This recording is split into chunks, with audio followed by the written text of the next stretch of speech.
The Simpsons were watching a total solar eclipse in their yard. Bart stood on high ground to be the first to see it. Seeing this, Homer climbed onto Bart's back, but Bart threw Homer off. This caused Homer to sit on and break his own telescope. Seeing what happened, Marge swapped telescopes with Homer. Everyone in the family except Marge was enjoying the total solar eclipse, but Marge didn't want to miss it, so she opened her eyes and looked up at the sky. It's beautiful.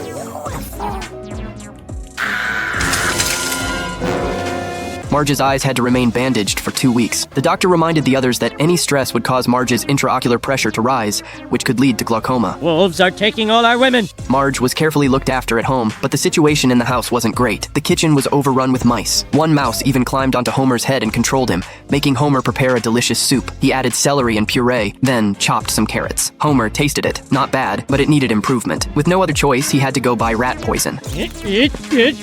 Homer bought rat poison with Maggie and the family dog. On the way back, the three of them got tangled up together in the car. Before he knew it, the car had plunged off a bridge. I bring the baby and the dog to the poison store! Homer got out and realized he'd have to swim to the other side to get home. Then he spotted a boat. Homer immediately got on the boat, planning to row back. But the three of them were too heavy and the boat wouldn't move. Now Homer had to get Maggie, the dog, and the rat poison across the river. But he could only take one thing at a time. He couldn't leave the child with the rat poison, nor could he leave the child with the dog. Can someone help me with this puzzle? Homer saw Professor Frink and tried to get his help, but no matter how loudly he shouted, the professor couldn't hear him. Finally, Homer just threw a piece of rat poison at him. Great time to nap, Einstein! Homer came up with a solution. First, he'd take Maggie to the other side. Second, he'd row back alone and bring the rat poison across. Then, he'd bring Maggie back and take the dog across. Finally, he'd go back for Maggie. That way they could all get home safely. Huh? Are you listening at all?